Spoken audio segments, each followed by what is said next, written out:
Hello, my name is Greg Lehman. My guest today is Ben Kline on this side. How's it going, Ben?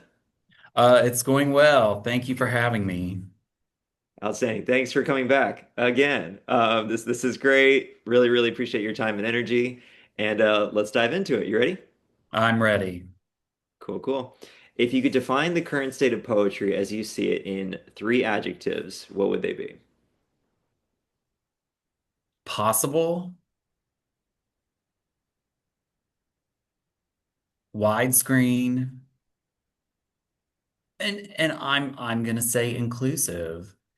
And I would say possible because the internet, and I think we talked about this before, the internet has created so much possibility for poetry. Like there are so many landscapes.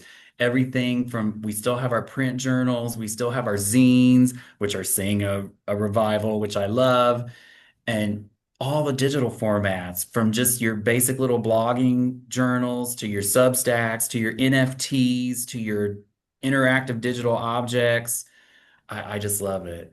And then widescreen, because that possibility has allowed us to think in scope outside of the page, right? And it's cute how some of the journals, like poetry, for example, now there's these like multi-page fold-out pieces and then all the visual poetry that people are creating and 3D poetry that like art books that are poetry that I find so fascinating. And then I've already forgotten what my third word was. Inclusive. Inclusive because again, the previous two have made room for anybody and everybody because even if you find a venue that doesn't want to let you in or doesn't have, just go make your own. Like we all now have the tools to do that. And just the ideas of like, oh, self-publishing, like old ideas, leave them in the 21st century and yes, protect your copyright, but at the same time, do it the way you want to do it. So, yeah. 100%. And I'll pull the thread on inclusive a little bit because that word has grown claws recently. Oh And it yeah, just yeah, but I like whatever. Like scratch back. That's what I think. Just scratch back. But I'm also like middle-aged and a white guy and yada yada, but I grew up in hillbilly country as the very non-typical person there because every time I would open my mouth, a banjo and pearls fell out. So I always had to scratch back or bite back or kick back or put sand in somebody's gas tank. So you always have to find the context to make your place. Absolutely. love it. I absolutely love that. So moving on here, if you could steal one ability from a poet of the past, who would it be? Same question for a poet living now. Oh, I would love everybody from actually, you know what? Oh my God, I just forgot his name. Um no, I'll go in a different direction. The brevity of people like Dickinson and Hughes, I envy it. Like, I want to be able to write really cool short poems so badly. And it is just not in it's not even not that it's not in my skill set. It is not in my emotional wheelhouse to be able to think and feel in such a atomic way and be able to convey that. I think that is a very special writing and poetry skill that I admire so much. And Tom Snarsky, who runs is it the Nightlight series, does the Small Poem Sundays on Blue Sky, and I read those and I'm just so in awe of people's ability to do that. And somebody today, a poet skill today, honestly, it would be the same skill. Like our contemporary writers who can pull that off. Any of them. I just think it's crazy. There's a few on the subways in New York. Right before COVID, they started posting like the short poems, and there was a Jean Valentine one that was always on the A train when I was taking it from 190th to 125th. And I would just sit there and read that poem over and over again trying to figure out what made it work. And I cannot duplicate that in my own work to save my life. Gotcha, gotcha. And I want to ask more people that question because in your poetry, you explore a space and it is so tight, but it is larger, than like, something shorter and everything like that. But it's very interesting to hear that like it's sharp, it's very effective the way you approach things, but you wish it was sharper and shorter a little Oh, bit, it sounds like. oh, listen, I love a good sonnet or a villanelle or even just like a nice little like 20, 21, 22 line free verse text block, no spacing. It's like a sweet spot. I mean, I can do longer, although that's uh, as a reader, I lose interest. I'm like, really? And unless it's just like, wow. And so that tends to be what I write for the most part. But man, those folks who can get it under 10 lines, I'm just like, how do you do it? It's Yeah, just so impressive to me. it is. It is. Awesome, awesome answer. Um, and some of the best writing surprises us by stating what we already know and feel very deeply. Please share a line of poetry that did that for you. Uh, uh,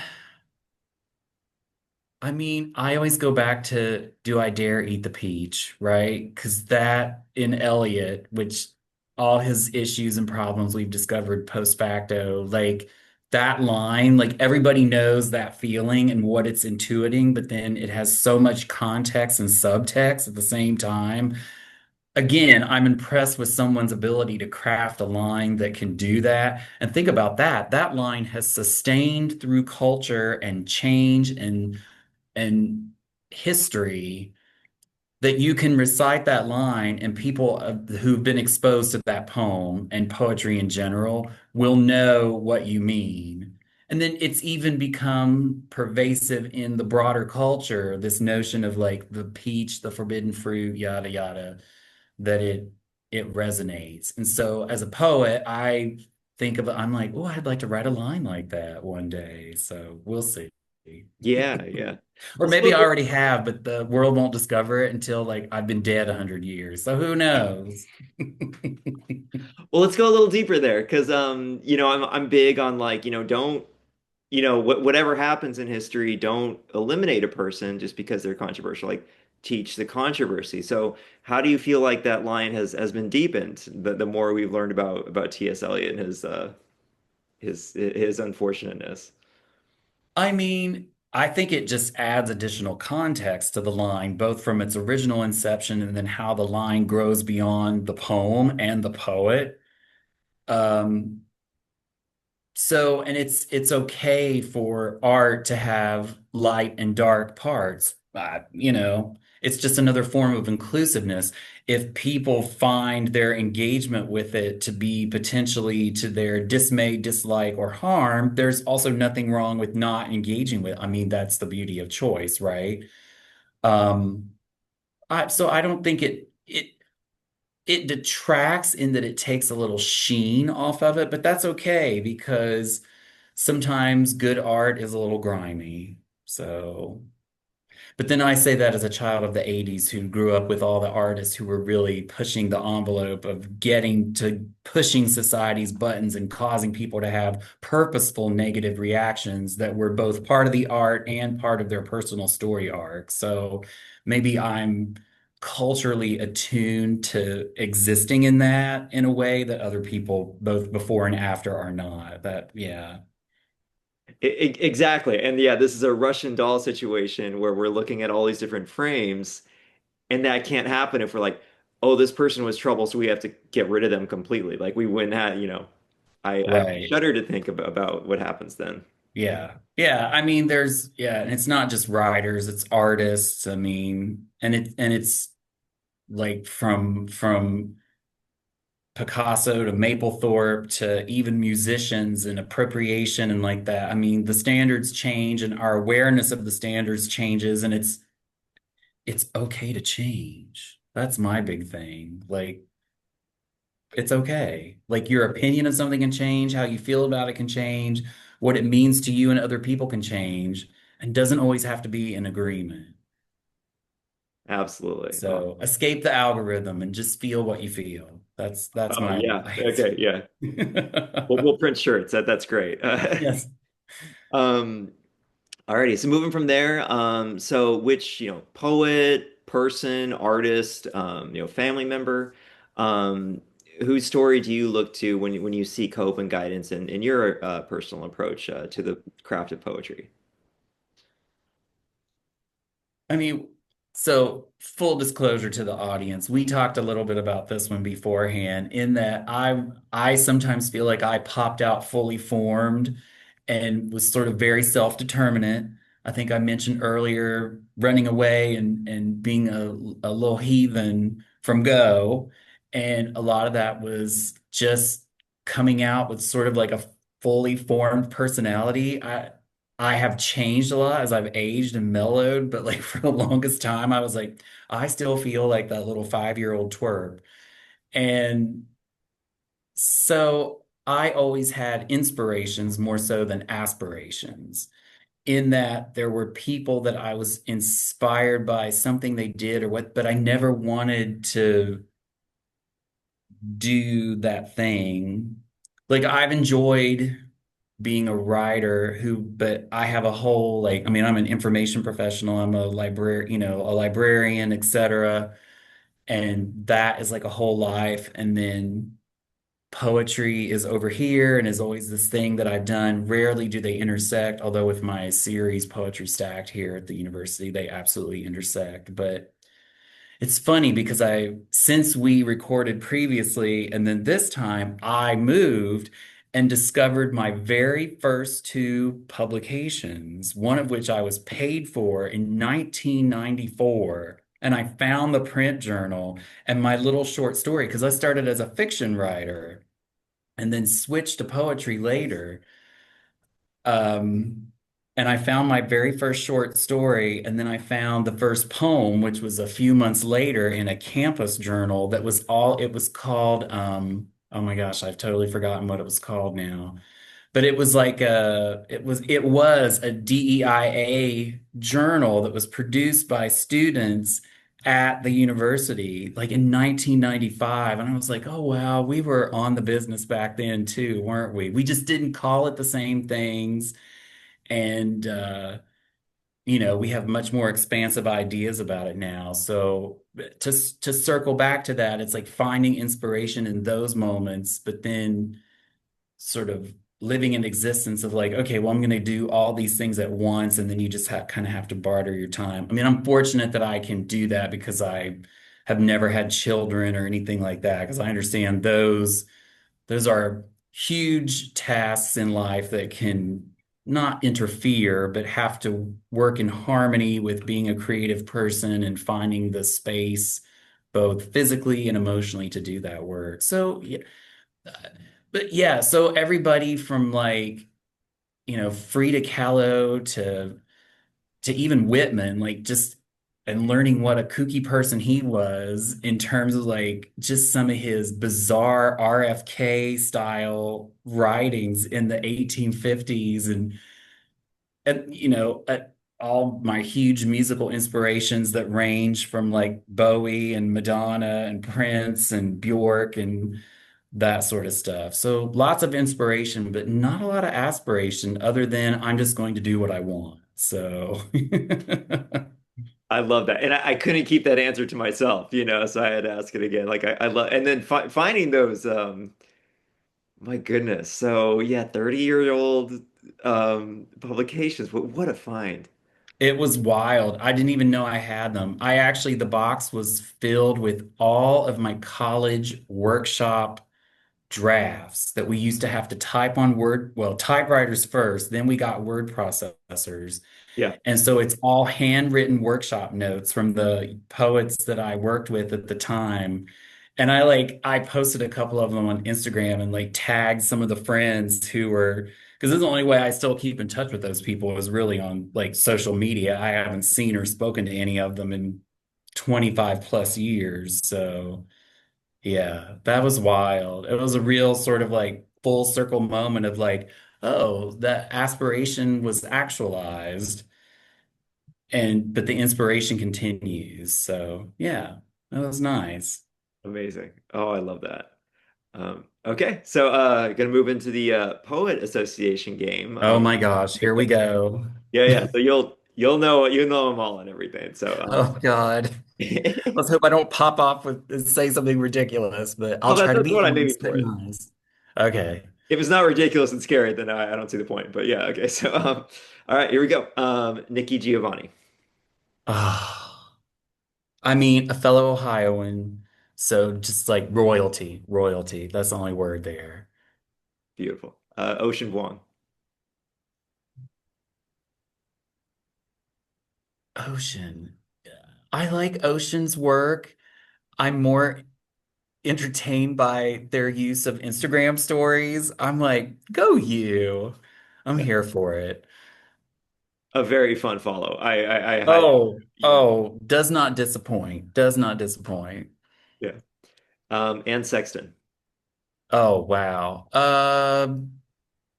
Definitely inspirational and a little foundational because oddly enough, one of the first poets I like read like a full uh book of their poetry in high school. Yeah.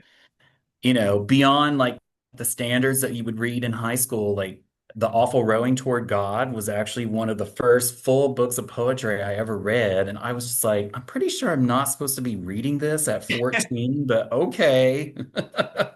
Yeah. Yeah. Speaking of which, Charles Bukowski. Eh. Love it, love it. And Joy Harjo. Oh, another one that's just like royalty. What else can you say other than just going on for like 10 minutes about the line work and the concision and yada, yada, yada? Yeah, Yeah, she's just royalty. yeah, one of the best. Absolutely. Cool. Well, that about does it. But you shared about some recent publications. It sounds like a bit of a parade is, starting and en route coming from your work. So if you could please share what's on the Uh, horizon looking forward. yeah, I'll just summarize. I've now, since we recorded the last time, I've now had three books come out this year. In January, I released It Was Never Supposed to Be with variant literature. It is a sort of I guess you could call it historical poetry. It's poems that track from Don't Ask, Don't Tell to Obergefell, but from a non-traditional perspective. It's from like Poor White Trash and like sort of leap going from the country to the city and navigating all that social change in a short period of time. And then I released a book in early June called Twang, which I haven't even gotten to start promoting yet because I've been so busy with work, but it's all about Appalachian life in the 80s and the AIDS crisis and religion and family and hillbilly magic and folklore. So it's a lot of storytelling. And then just the other day, I got my box from all the way from London of my British pamphlet, Stiff Wrist, which is all about aging while you're gay and just sort of like what it is like to hit your 50s when so many of the elders that I would have known as a young person when they should have been in their 50s, they all passed. And so there were just so few to sort of lead the way for what it's like to age and all the different relationship paradigms that exist now. Like these children are like getting me with their polycules and all this kind of stuff. And I just sit there and think, I am so tired just thinking about this. But in being so tired and thinking about it, I had to reckon with, okay, well, what can all this be and what does it mean to be a certain age when these things are usually the province of young people, but then you're in this sort of like subset of the culture that's always been at the leading edge of these sort of things, and I really wanted to reckon with that. And so instead of the traditional limp wrist, I was like, well, as you age, it stiffens and it is holding your cocktail, and it's your stiff wrist as you ponder the landscape of change. So yeah, it's that, and it's full of humor and like sort of like a humorous take on the woes of aging and cracky knees and stiff backs and shoulders that just don't go up as high as they used to. So, which is an in joke with all of my friends who also watch RuPaul's Drag Race. We love to track how far RuPaul lifts her shoulder lower and lower season after season. We all relate. So, So good. So yeah, and that's pretty much it. I haven't even been writing very much poetry because of work and just how busy I've been with the migration project. But I'm getting back into poet mode at the end of the month. I have a in-person reading at a local series, and then I've got several readings scheduled locally. People can follow me on Instagram, Ben the author, and that's a good way to see what I'm doing poetry wise. you mentioned the migration project. Yes. So what's this?